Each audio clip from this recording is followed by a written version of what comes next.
Welcome to the SHT podcast. This podcast is created by our community for our community and for anyone else who wants to look, feel, and perform like a freaking badass. Your holistic health journey starts and continues right here with us. Rediscover how you were meant to live. All right. Hey, what's up, y'all? So I'm so excited and honored to bring this conversation to you with Matt and Angela Johnson. They both come from slightly different perspectives. Matt is someone that I worked with years ago as an example of someone who fell off temporarily and then benefited tremendously from coming back and going back through some sessions and seeing just as great a transformation as he did before, even better, because of how he has completely integrated what he's learned into his life at this point. So Angela comes from a very critical and skeptical perspective. And I remember having my first conversation with her before starting our sessions. She had the normal questions that most people do. What's different about this from other diets? And she had her concerns. And both of them signed up for sessions, went into it full force, and have had complete transformations, in addition to being members of the CrossFit Combine and learning how to move functionally and naturally and all the great things that we learn here. So really excited to bring this to you. Also, remember, we have our Mastering Real Food for a Lifetime 8-week progression kicking off January 9th. And so we have this information out and about, and you can sign up. It's in-person classes or virtual. And when you sign up for these in-person classes or virtual, you get access to our online community, SuperHumans United, for an entire year. If you start now before January 9th, we'll give you the full month of December for free, or whenever you sign up, you'll have the rest of this year for free, and your membership will still carry you through December 31st of 2021. All right, if you have any questions, let us know, and we hope you enjoyed this conversation. All right, y'all. So we're going to go ahead and get started. And I am sitting here with Matt and Angela Johnson, two of my favorite people in the world. I met Matt years ago. What year was it when we first got together? It had to have been 2014 or 2015. Yeah, so somewhere around 2014, 15. And I've always liked you. Like, you've just been a great, genuine guy. Like, I've always really, really liked you and enjoyed being around you. And then now, like, when I see you guys, I just light up because you guys just, like, look so amazing and you're so happy. And you're experiencing, what I would hope that a lot of people have access to, which is just health and love and just being yourselves, Absolutely love it. So I want to start out by just getting people to know you. So, Angela, I want to talk a little bit about you. So maybe just tell us a little bit about yourself. Yeah.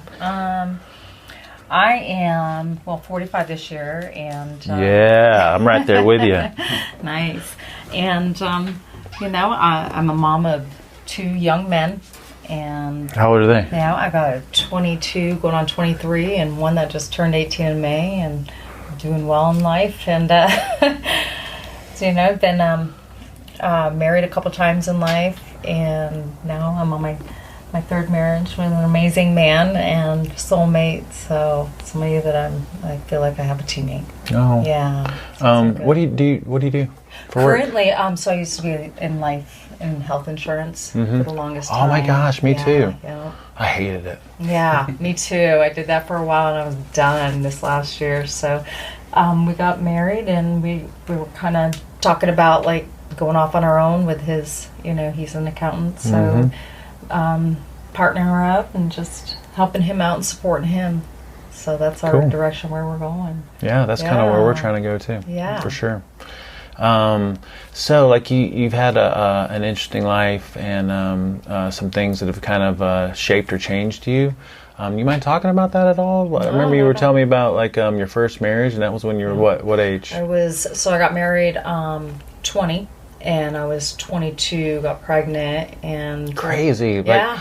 So and at 45, how different were we in our 20s? Oh, I know. Wow, that's just insane, people, right? Honestly, and getting into that, I was like being 22, pregnant, and after my son's born, he wasn't very healthy. He ended up in NICU with pneumonia, and found out my husband was cheating on me the whole pregnancy. So leaving him at that time, basically, it was just one of those things that was the one thing that I was going to have to leave for the, for my son, you know. And when I did, it brought me from being a very quiet introvert, hard to express, feelings and emotions, and very, very naive, I think, to life itself, to forcing me to become a person that, stand up for herself. Wow, at that age too, getting that realization, that's awesome. And happened to be a single mom, and I can't imagine. Yeah. I cannot imagine at that age. Yeah. What's the so what was your greatest learning point coming out of that? Coming out of that, it's a lot of people always, they felt sad for me or heartbroken for me or felt bad, for sure. And want to rush to my help. And it was more it was hard times. It wasn't one of those things that I would ever want to have to go through again. But what it brought to me was I got to create the person that I needed to be a strong foundation for my son. And I think that was probably one of the best things, so when I look back, it's never out of pain or hate or, feeling awful or ashamed of. It's one of the best things for me, to shift me to be strong. It's almost like you can have gratitude for that situation, that person, because of where you're at now. You would not be here for that. No. Your greatest difficulties and challenges can be your greatest evolutions. That's crazy though. Yeah. At such a young age. Definitely, yeah. And then you said you got really sick, like in 2016 or 17. What year was that? It was 2017. I got some kind of, whether it was pneumonia or RSV at the time, and it lasted for about 6 weeks. Doctors couldn't figure out what it was. They tried to see if it, if it was like some kind of bacterial infection and virus, however, and they couldn't figure it out. And I was doing nebulizers and everything. They put me on steroids. Nothing was working. 6 weeks. I struggled my hardest, and then it was up to about 3 months time frame before I finally could actually go upstairs and not feel winded. It was one of those things that had just knocked me out. I was in a unhealthy relationship at the time, and I allowed it to break me down emotionally, which ended up breaking me down physically. I wasn't taking care of myself. I wasn't eating properly. I was not sleeping properly, and it shifted me after I left that relationship in March. After the 3 month time frame, I left that relationship, and all of a sudden, within a week, I was already starting to feel myself. I was watching what I was eating. I was starting to work out every single day, doing cardio, building up my strength, and I started focusing back on me, on my self-love and taking care of journaling. I was reading, affirmation books and doing mindful minds, it was called, and just realized I need to start taking care of myself again, most importantly, so I can be a good version of me, to be a good version for someone else. I love that. I love it. It just keeps coming back to the importance of focusing on yourself so that you can be the best version of yourself for everything and everyone else in your life. I absolutely love that. What was health like? What was health? You remember what health was like? It was, even though working out 5 to 6 days a week, thinking I was eating healthy, but I was, whether it was 5-6 meals a day, mini meals, thinking that would work. I'd try different things. I'm not a dieter. I don't, deprive myself of anything, so I ate whatever I wanted.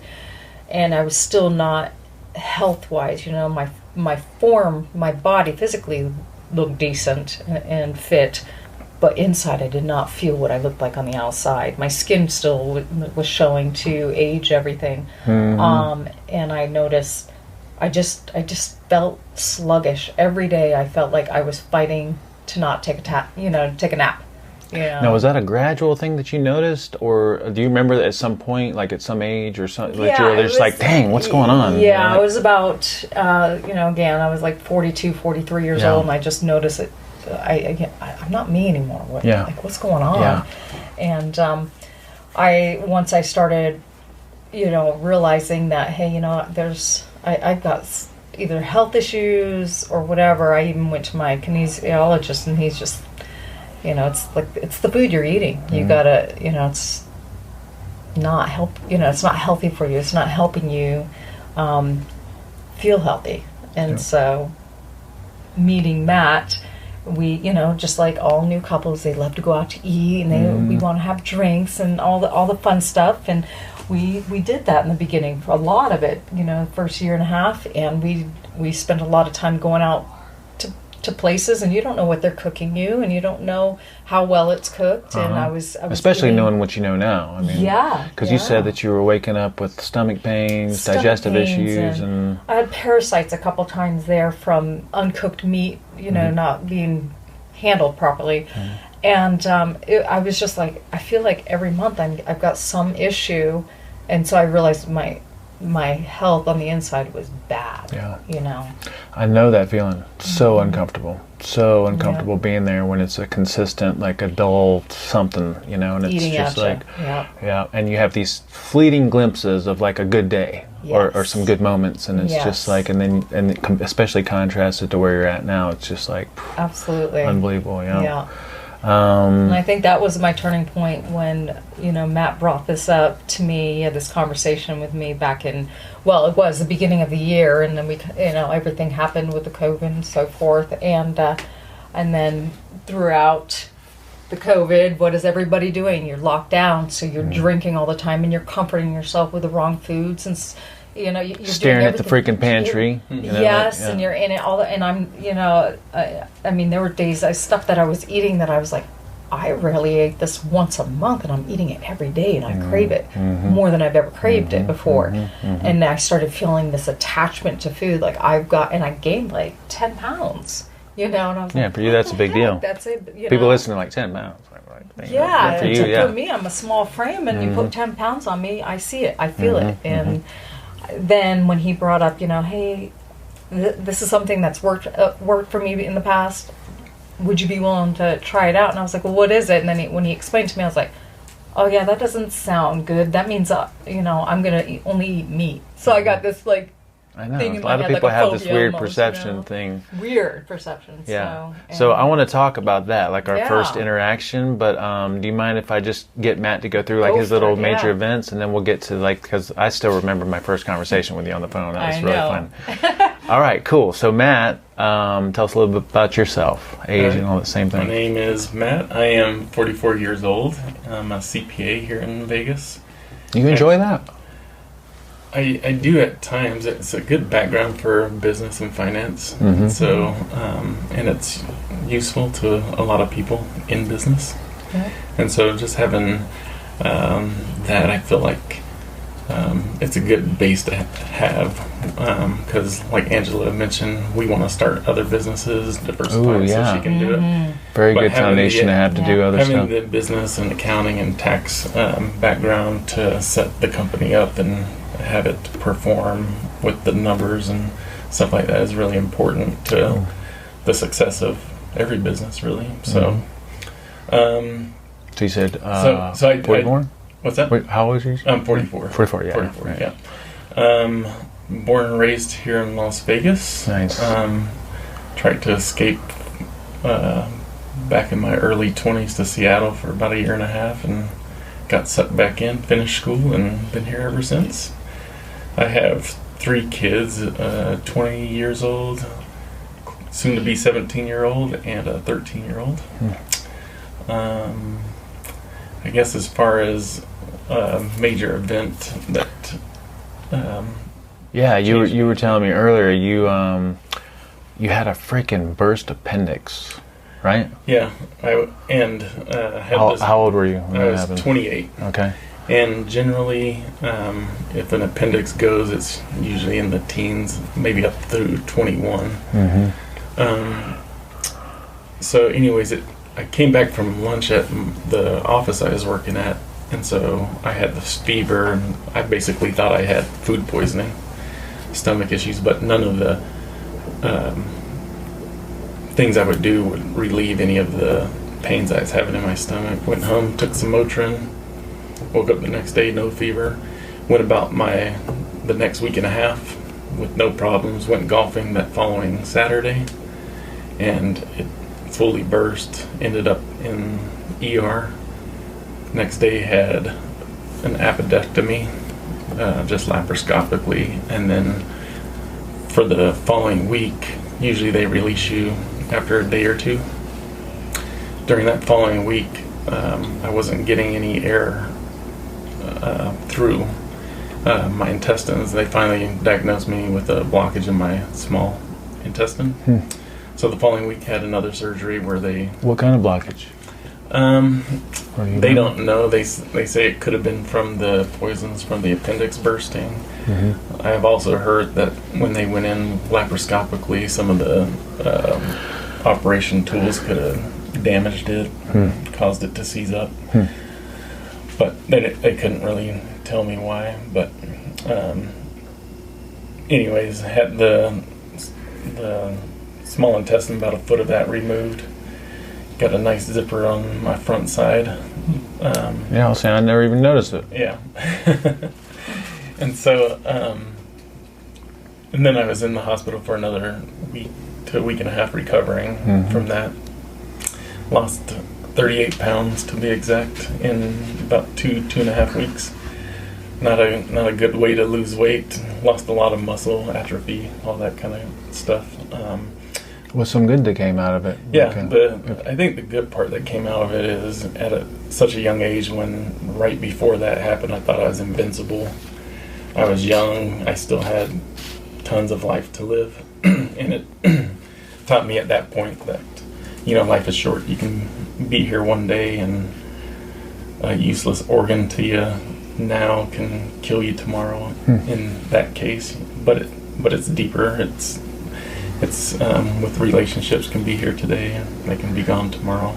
Yeah. And so really treating today as a gift is important to me, although it's sometimes hard for me to do it consistently. So. Yeah, you got to be reminded of it. Remind yourself. Yeah. Cool. And then you said you had something 2017 relationship situation.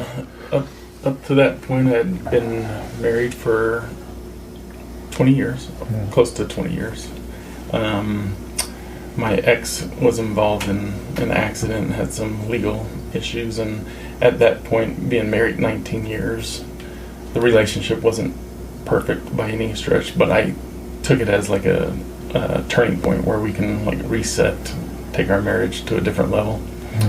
And it went the exact opposite of what I expected. And at the end of 2017, between Christmas and New Year's, my ex left me to be with someone else, which, at the time was a real shock to my ego, especially after supporting her through her legal issues and paying out tons of money for legal fees and all that good stuff. And so I took it super personal,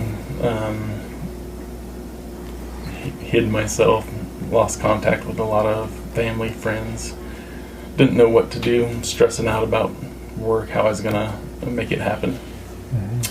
And so, basically, but it's also a good thing too. Hard to realize when I'm going through it, but all of those different things had to happen to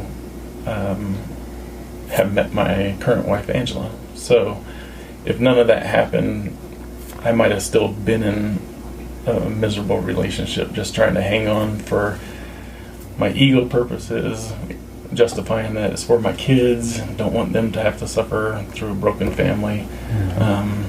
Just different things that prevented me from probably leaving sooner. But knowing what I know now, it was a huge blessing in disguise. Like a synchronicity of events to like facilitate, like like you said, meeting Angela, and then also like we keep coming back to this. I feel like this theme of like focusing on yourself and focusing on your health, because once you get your health figured out or improved, dramatically, then everything about life changes and opens up in a great way. So, man, thanks for sharing that with me. I mean, those are both really, really personal things, but again, I think that's something that we just can keep coming back to, is a lot of these major life events that seem extremely challenging. First of all, that's where our greatest evolution always happens.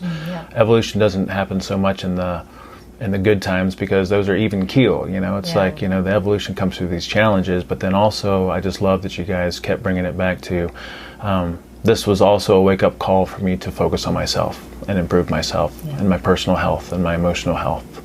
And I think that's awesome and beautiful. And I hope a lot of people can take that away, as a learning point. Just like they say on the airplanes, put your oxygen mask on first before you start helping other people. And I was constantly putting myself on the back burner to, take care of whether it was an ex, a friend, a child, and all those things were important to me in those moments. Not to say that I should have just been selfish, but in a sense, I was confirming what I thought about myself. I wasn't worthy enough, or I wasn't good enough to have health or a great career or whatever. I always had to make sure they're taken care of first, and it's the exact opposite now for me. If I'm not taken care of, how can I give?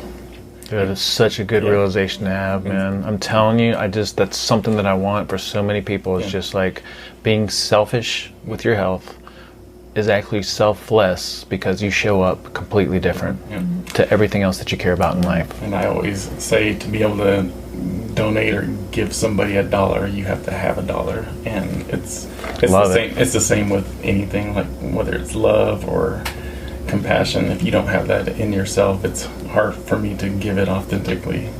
And it's a work in process. Yeah, but for sure. Those are really good realizations for me, especially at this time. Yeah, so if you're listening to this out there and you're going through some kind of a major crappy situation, like, the fallback is always focus on the things that make you healthy and happy. And if you can do that, and we were talking earlier about, like, now you have this consistency with a routine, you work out every day, which I freaking love that you guys are here, because this is the best place ever, right? But if you have consistency with a health routine, your workouts and your food, nutrition, all that, it's like, even in your darkest moments, if you've got that to fall back on, things aren't anywhere near as bad as they would be if you did not have that. No. Yeah, I love that. So let's talk about our first interaction, because I remember I think I reached out to you because it was your birthday, maybe, or something. Was that what it was, or was I just saying hi or something? I think I reached out to or maybe you did to ask you what you're doing, but we saw you a year ago on July 4th at the pool, and I was telling her, I was like, okay, that's the that's right. And then I was like, we need to link up. Yeah, you still owe me a drink for spilling it. Do I really? Oh, did I spill it? I don't remember that. No, you were giving me a hug. You were so excited to see me. Okay. But anyways, no, we met you there, and then I told her a little bit about you, and then it wasn't until, like, January, resolutions. Hey, especially me, I was neglecting and putting off and saying, I'm going to do it tomorrow. Well, and then I delayed getting to you too, right? It was like a few weeks or a month or something like that. We reached out like in January, February. I was saying, okay, this is the time. And then you reached back out to me, and then for some reason, you may have wished me happy birthday, and then I actually was like, okay, you got to give me the price because we want to do this. And so you finally came back with that, and then I was like, okay, my wife has questions now because I'm not explaining it right to her. Yeah, no, basically you were like, I'm totally down, but now you got to go through Angela. And I was like, oh, okay. And then I don't know what you remember about the first conversation, but I get it too, like there's always like a little bit of apprehension. Okay, I know this is another, what's different about you? It was like, this is another diet, Well, what was that? You remember what that was like, that conversation? Because, it was a phone call. Like, my husband was explaining it to me, and all I heard was meat, and overkill of meat, and all I could think of is, well, that can't be good for the heart, and cholesterol, like all these weird thoughts, and then... Now, why is that the perception, though? Because we teach balance. I know, but a lot of people do get that vibe from us sometimes. Yeah, it's like all keto or whatever they call that. And oh my God, that's a cuss word in our world, but go ahead. Exactly. When she was sleeping in my old SHT shirt that has beef, butter, bacon. Oh yeah, there's little hints of it here and there. Yeah. Yeah, and it's just, and I'm a person of, I hear the word of diet or whatever, so my perception is if it's a diet, it's death. Like that's like the worst thing you can say in front of me is to talk about diet because I will not eat. Yeah, and you said that you had the mindset of like everything in moderation. I'm not going to restrict myself and stuff like that. Yep. I don't like restrictions. I like to eat as I want to eat when I want to eat. And I'm like, I've done fine doing that all my life, but I didn't feel fine. So I did know in my mind that I do need to look at something. I'm willing to be open to listen to it. And when Matt was explaining it to me, it just sounded more that I was just going to be eating way too much fats and meats, which to me I was like, well, that can't be good, And so I was like, I'm willing to listen to what Paul has to say. I have questions. I'm a skeptic. My mom's always pushed every single diet and fad that you could possibly imagine. So for me, I was just like, So. But the conversation was good because I think we talked about like this is really about balance, and we just have some basic rules, and it's a framework, and it's a way of life. It's a way of life. It's health based. It's health, and it's eating real food and not restricting yourself. And I went, okay. It's not a diet. No, this is not a diet. This is you eating real food. Like you get to eat, and it's not proportioned. It's just eating a certain way. And after I was explaining to you what I was eating, and you're like, you're actually doing all the right things, except you're eating your carbs at the wrong time. Just tweak it up. There was just a few in that initial conversation. I was like, you're going to love this. Yep. It's some minor tweaks. Yeah. But I do remember so then we got started. You were on board. And what I love about you is like you completely gave yourself to the process, because weren't your first 2 weeks or maybe even 4 weeks miserable, right? Yes, it was brutal. What was that like? I forget. Yeah, like it was just hard. You didn't feel good. Had low energy. I had low energy. Which I was kind of used to. My energy fluctuating anyways, pretty low, high, whatever it was. But I had the low energy. Stomach was killing me.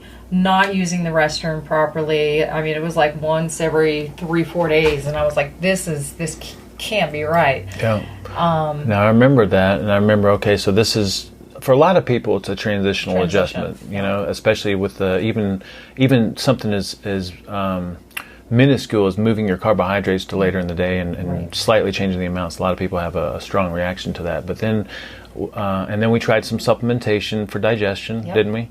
But then we figured out dairy was a problem, right? It was the dairy. Yeah. So, I always had dairy throughout my life, never had issues, but it was very, sparse. I didn't have, like I was loading it up. I was like, oh, we're allowed to eat the meats and cheeses. So I was everything cheese that you could imagine. I was piling up on my food every whether it was lunch or my dinner meal, it was piling it up. Sour cream, stuff I never eat, and I was piling that on. So, and then drinking heavy cream and, for my coffee. So my body was going through a transition of you hardly ever have dairy to full throttle. Now you're going overboard. Or both. You're changing your carbs up and then you threw in a bunch of dairy. Yeah. Yeah. Every time I have this experience too, because, dairy is hit or miss with people, just like tomatoes are hit or miss with people, Yeah. Which is another thing I found out. I'm allergic to nightshades. Yeah, exactly. Right? So, but it's like I'm trying to get better and better and better at. That's why, like in our our definition of food, dairy is a small complement to what it is that we're doing. Right. And it's just something that I'm always trying to be very aware of for people having those kind of transitional difficulties. So. And that's just one thing I want to share too is that I, going through that 2 weeks to 4 weeks transition, I was able to narrow and hone in on exactly what was getting me instead of going, I don't know, I'm like I was for 3 months prior to, just constantly every day I was waking up with illness or waking up in the middle of the night with these stomach aches for like 2-3 months straight before we even started this. So it wasn't like a big major deal for those 2-3 weeks, 4 weeks that I was going through that. I just knew something was shifting. Yeah. I felt in my body something was shifting. Well, and you had the understanding, because I remember us having this conversation, like, what we talked about at that first meeting, there's a lot of education there. We talked about what is real food, why do we choose our definition of real food. So it's like, that makes sense. And so even though you felt like crap, like you trusted the process because we're like, look, we're eating good foods. Then now the question is, within this realm of real food, what is it that's making us feel off, or what is it that we can fine tune? How can we pay attention to our body and kind of ask the questions, the intuitive, self-reflecting questions about what it is that's messing with us?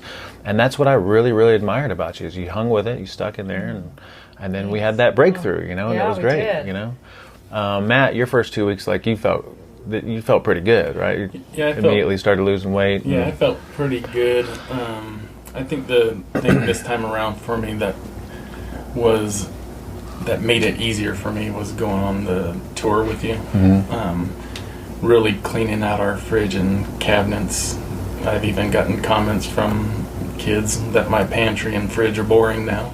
Yeah, I remember you saying that at one of our meetings. But I mean, when we go out and stuff, I'll still get them some of the things I wouldn't touch anymore. But at the same time, it's like it was refreshing because we switched up the things I struggled with last time. Still had results on, but I struggled with the condiments, the dressings, the oils. I didn't really pay attention. I always thought it was too hard to follow or too. I remember you saying that tedious to always remember. Yeah. And this time around, for some reason, it just clicked where I'm just like, okay, done. Yeah, I remember you saying before it seemed overwhelming and complicated with all the different like condiments and options and things like that. So what made that different this time? Well, I didn't go on the tour with you last time, okay. And so I didn't really. We spent a lot of time on the dressings, condiments at Whole Foods, and then I was like, okay, I got to know which brands were pretty much always approved, and then so it just made it easier. Like if I wanted Caesar dressing for whatever reason, I know exactly where to get it, what to look for, instead of just saying, okay, well, I got to figure out something else because I can't have Caesar dressing. I know, and then when that happens, then other things slip because it's like, okay, well, I'm messing this up, I might as well. So, okay, so first 2 weeks, it's really, and this is customized, for people that we work with, depending on what we're going through and experiencing, but in general, those first 2 weeks, it's really about adaptation, learning like proper brands, how to swap things, this for that, less toxic options, approved options. And then after a few weeks, we started to transition into the real magic, which was like just being a real foodie, right? So you remember what that was like? Because we had a conversation around, okay, so the Siete chips, the ice creams and things like that probably aren't things that we want to have on a regular basis. Right. Go ahead. Well, the good thing about it was like the first 2 weeks, like I found out they have the Siete tortillas too, which weren't around the last time I did this. So it made it easier just to have like an option to be there if you want it. If you want it, and special occasions like treats. And so the second week's when we put those things on the shelf and did without them, pretty much what I learned is it pretty much just tastes the same. I think it was more of a habit that I had to have a taco with a shell or whatever, but we just made them just as good as salads or a taco bowl or something like that. Yeah. And so that's what we like to do. And so it was, and sometimes I had to supplement it with maybe more meat or more avocado or something to kind of give me that feel I needed. But on the most part, we just made it normal and ate till we were full, and that was good enough too. Yeah. So I love that. Like we kind of learned that some of these approved options, they're great to have as a special occasion treat, but probably not going to serve our long-term goals if we do it, regularly or too frequently. Right. Yeah. And then y'all had, I remember some experiences like on vacation around friends and things. You were able to hold it together, right? Yeah. Didn't you have something where you went out to California or family or something like that? What was that? Family, with a big family. Yeah. And everybody had their meals, like each family had a meal that they were cooking each night, so.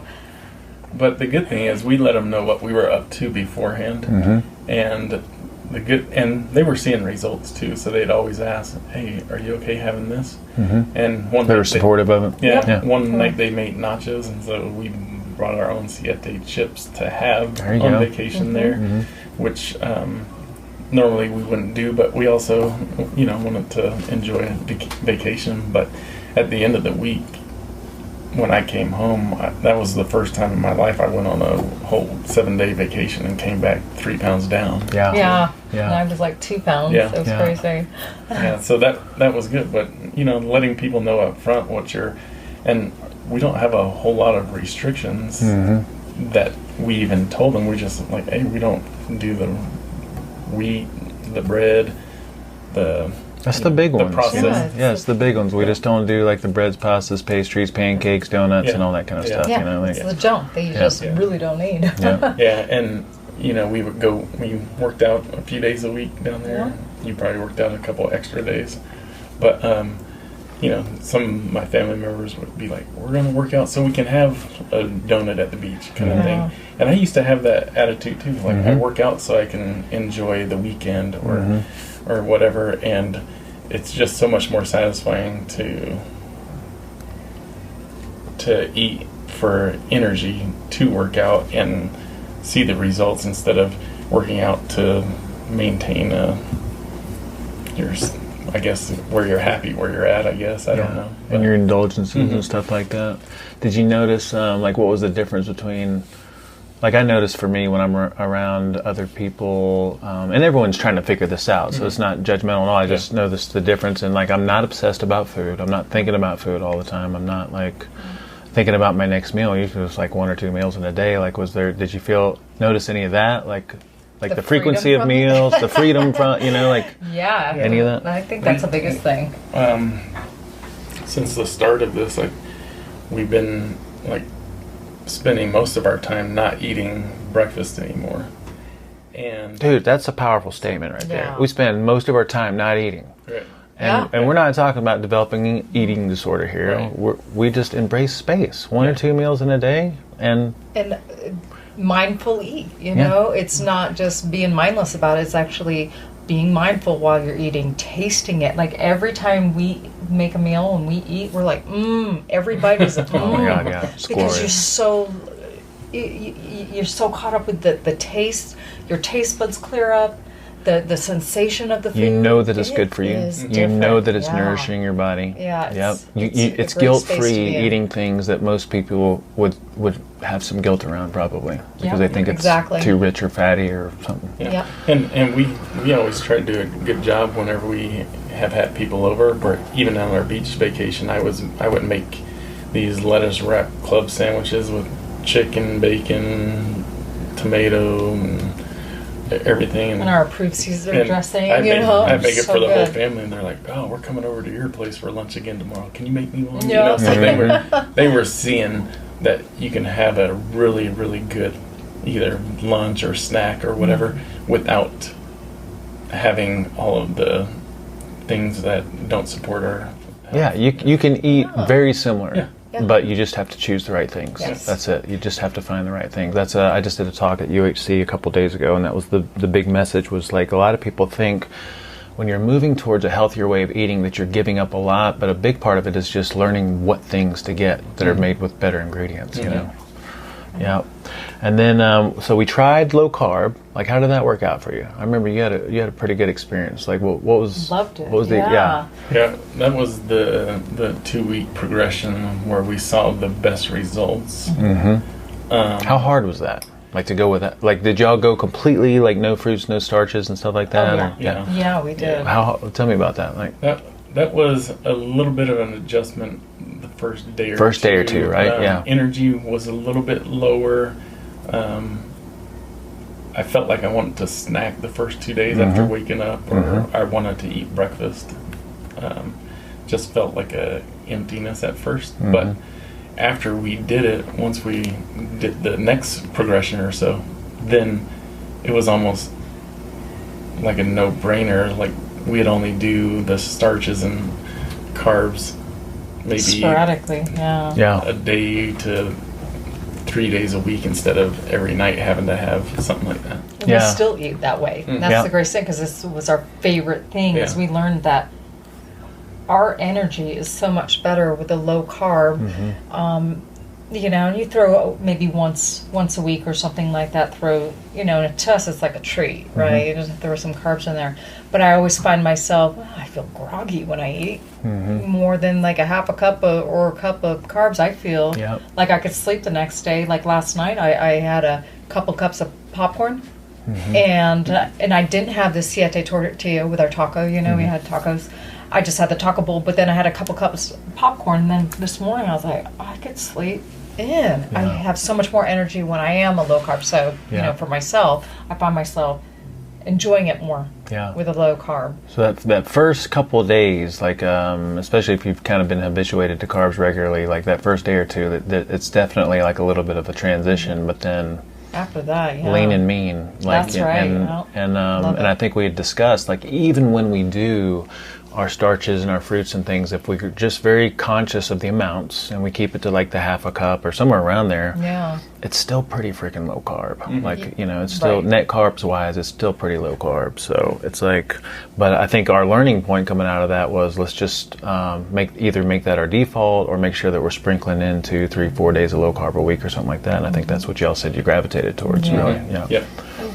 Cool. I keep it simple. Like my go-to for carbs is cashews that have carbs in it, and I'm like, I'm good with that. I don't crave like potato, like rice and all that stuff. I don't crave that like I used to. Now that I've gotten it out of my diet, I don't crave breads. I don't crave it. I mean, don't get me wrong. When I smell bread, fresh warm bread, I'm like, I do miss it, you know. And then I'm like, but I'm not craving. Like I've got to have it. Like it's a given. Definitely don't miss the way it makes you feel. It's not. No. It's like I do remember. I tell people this all the time because I've been, you know, here trying to do this for over 10 years now, and it's like I do remember going through my struggles of giving things up and going back to them and backsliding a little bit. But at some point, you get to where it's like you don't have any interest in it whatsoever because you feel so good without it. You know.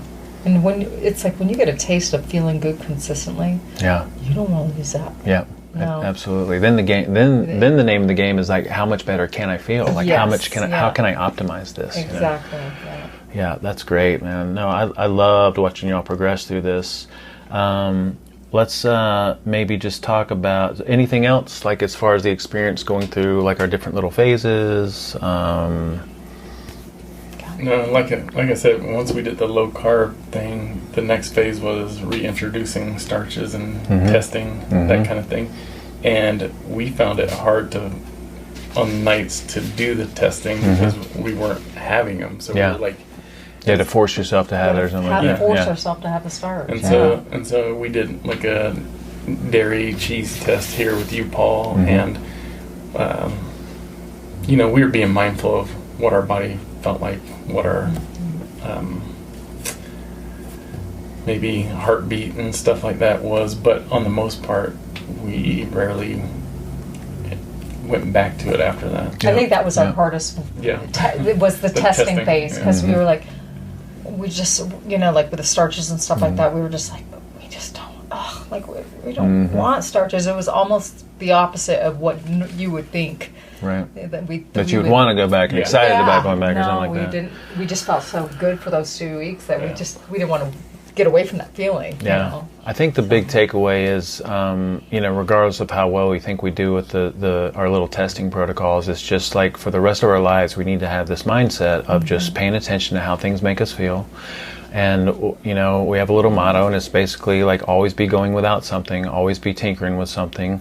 And I mean, I think I said it several times, you know, as we were working together, also always give some of these things another shot, you know, give something in the dairy world another shot. Maybe your system changes or adjusts. You know, I've noticed like some of my clients, they think all dairy is bad for them, but then they can have a couple of different dairy products, you know, and same thing with the nightshades and the nuts and seeds. So we just always need to be constantly tinkering around with something for sure. Exactly. Yeah, and that's one of the other things, because I things that I've always had all my life, didn't realize I was having it because I was so caught up with either other pains in my body or you know, being lethargic feeling or whatever in the last handful of years. You know, of course, as you get older and so forth, pains and aches do show up a little bit more. But I was noticing my joints and stuff and so forth were hurting more. And I found out, I went to my kinesiologist, and he's like, you are allergic to nightshades. Like, we got to clear this. You got to clear this out of your system for about 3 weeks, and then slowly start bringing it back in a little bit. You know, you can have tomato soup, but you're just like potatoes, all the nightshades. You got to just eliminate out of your diet for 3-week time frame. You got to flush your system. So I was like, wow, I would have never known. But at the same token, the reason why I would have never known, because it was covered up by all the other crap that I was feeling, whether it was a headache or whatever it was. Yeah. So yeah, it's so good to see. The ultimate goal, I think, is to, as we move forward with this, is to give ourselves access to the broadest range of foods possible so that we can make this work in a modern lifestyle and make this a lifestyle for a lifetime. And we want to have that flexibility, and the way that we do that is we're just consciously participating in the eating process and just noticing how we feel, and always testing, like always bringing stuff back in, always experimenting with it. And I love that you guys get that and understand that. What are the biggest, most significant changes that you've, now that I love seeing you guys each and every day because I know that you're sticking with it. So what are the significant changes that we've experienced? Shifts, Matt? Well, I could go over some of the results I had, like physically, because I know seeing outside results and being able to talk about them sometimes can be a big motivation for other people who might have been in my same situation. So when I first started, I weighed 240 pounds. I am 6'1", so I'm not a little short like in that, but anyway. But the biggest areas I struggled with was being active on a consistent basis. I struggled also with blood pressure that I had been on the last 6 years after having heart palpitations when I was about 38. Was going to a cardiologist every 6 to 12 months as checkups go. And I was always told once I got on blood pressure medication it was going to be hard to get off. So 2 weeks ago, maybe 3 weeks ago, I went to my cardiologist after being in this program and exercising on a more regular basis. He just wanted to see some blood work, but told me he doesn't see any reason that a guy at my age with my health right now that I need to continue on it. That's great. So I still monitor it. Yeah. Yeah, that was Is it normal? Like, what is your blood pressure now, most days? Usually it's like 125 to 130 over 83 to 88 kind of range. So that's great. It's been positive, and I don't feel like I have to be dependent on something all the time either, where I have to remember to take a pill or I'm gonna die, basically, or have the possibility of having other issues. Do you remember what your blood pressure was at its highest, when it's your worst? When I first went in for heart palpitations, my blood pressure was 156 over 111. Yeah. It was high. Yeah. And then just not feeling good, feeling nervous. And that will continue to, mine's slowly but surely over time, the more consistent and diligent I've been with this, because mine was, I can't remember at my worst. I remember my doctor was like, I'm surprised you're not having a heart attack right now. Like, this is the highest blood pressure I've seen from anyone. I can't remember what it was. Wow. It was like 160 something over. He said I was a ticking time bomb. Yeah. Like, you never know when something could trigger, That'll creep down over time. Yeah, it could be a stroke or anything. So that's been the most proud I am of getting back in this program and being active. Well, you look amazing too, because you said that you weighed 240, but where are you at right now? As of yesterday, so started June 12th, today's September 4th. As of yesterday, I was 219, so 21 pounds. That's awesome, man. And so we actually just went shopping for some jeans last week. So the physical part feels good. It feels good to feel lighter, but it feels freeing not to be dependent upon a medication that also, is not good for liver, all that other stuff that you need to use to process it. So feeling a lot more confident from the inside as well. Yeah. Cardio feels good. Don't get winded walking upstairs like I used to. Get lots of compliments or questions about, hey, did you lose weight? And I sometimes I see hesitation of people maybe not wanting to offend me or anything like that, but I think it's a great thing. I think it's, and I tell them all about it. And I don't know if you've noticed it, but your personality opens up the cleaner you get. Like, do you notice that about yourself? I would consider you to be kind of like a soft-spoken, almost shy, and the better you get with this, I feel like the more your personality comes out. Yeah, absolutely. No, definitely being more confident about my health and the direction I'm going, and the journey we're on is just manifested in outward confidence. Meaning I show up taller. I just feel like everything's kind of heading in the right direction. Because it's sustainable. And there's a lot of things that just happened in the last couple of weeks, like with partners at my office and great stuff. Yeah, really good things where now we have other possibilities for us that we don't know where it's going to take us, but we're so like in gratitude for the possibilities that because the doors are opening. That's awesome. And so I don't think it's coincidence that I'm getting myself in order and everything else is somewhat falling in order. We'll keep coming back to that. Focus on yourself, and then your purpose opens up, your passion opens up, like things just magically happen. It's crazy. So Angela, what about you? What's like the big changes that you've experienced now that we're my energy, my just overall feeling better. Like I feel physically better, emotionally better. My mind's more clear. Not suffering in the middle of the night every night with some kind of indigestion or ailment of some form. I was feeling constant pain in my stomach, and I almost felt kind of I was getting to a point like I give up. Like I feel hopeless about this. This isn't going to be my life. I'm going to just suffer all the time. This is this is just what getting old is all about. Yeah, older is all about. It was kind of like to a point where I was getting there. Like it was kind of heartbreaking, you know. And I was like, I can't give up. I got to figure a way. And this is a big blessing. To be where we are right now and feeling the way we are, and the physical part of it is great because you can see it in the mirror and it's a great reminder, but it's what you feel every day when you wake up in your mind and what your thoughts are and how you're feeling inside. Priceless. That's priceless. Like priceless, Yeah. And all because it's how we eat, A huge part of it for sure, Yeah, and you look amazing. Like when I see you guys, I mean, every time I see you, I remember seeing you at the pool the other day, I was like, you look so vibrant. Like you just look like you're glowing. Both of you guys do. But yeah, I mean, it's, Colby and I try to have these conversations with people when they come in because nobody really knows what to expect. They think, by doing some kind of a nutrition program and working out, they're going to lose weight, which is a big focus for a lot of people, very understandably, because it's important to all of us, But they have no idea how their life is going to change if they, stick to it. And it's just they have no idea how their life is going to change and open up. And it's just something that you can only experience. I can sit here and talk about it all day. But you have to experience it.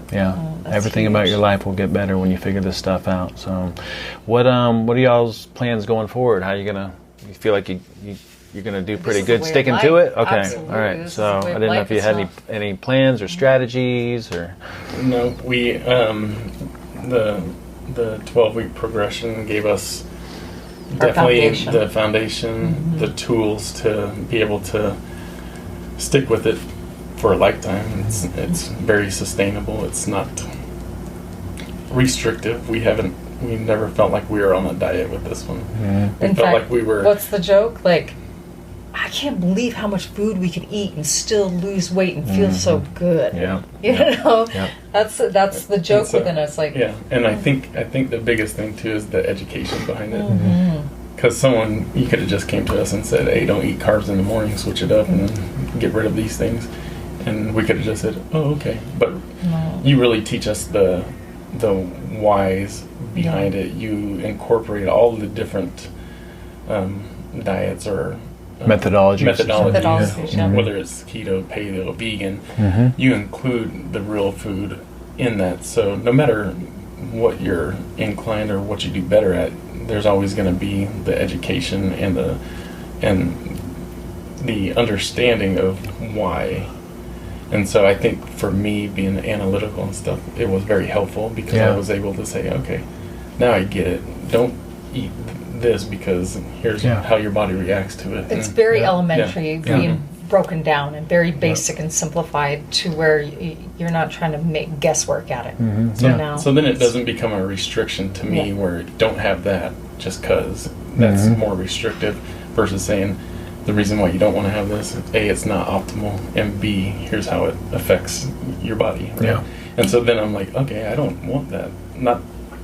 He's not taking it away from me. I'm choosing not to have it. So the understanding, I definitely think, helps with long-term adherence to it. You know, because it's like leverage. You know, and especially if you think about like what are our goals? What you know, most of us, we want to have an optimal body composition, decent performance in the gym, and we want to have good health. Well, then now we understand. That's why we choose these foods. This is why we strategize things the way that we do. You know, so that's great, man. Anything else? Like, what would be if, do we have any other advice that we would want? I think some big takeaways from this conversation is, number one, some of our biggest life situations and difficulties can be a positive turning point for us. And, if you don't have health as a priority, making health a priority will improve everything. Even though it may not seem like it when you're in your dark hole, having that as a fallback and developing some kind of a health routine actually makes you better for everything else that you care about in your life. Absolutely. I think one other major thing I want to bring out, just because it was a source of our relationship, is my snoring too, sleep. Oh yeah, I remember you saying. Back in April of this year, I was trying to get to a sleep study to be pretty much sleeping with a CPAP because I hadn't slept for a year and a half. Living with him, I hadn't slept for a year and a half. Every night, I was up for 4 or 5 hours listening to him because it was a roar. A very erratic one too. And so basically, over this past few months, I noticed myself sleeping better. My nasal congestion is been relieved.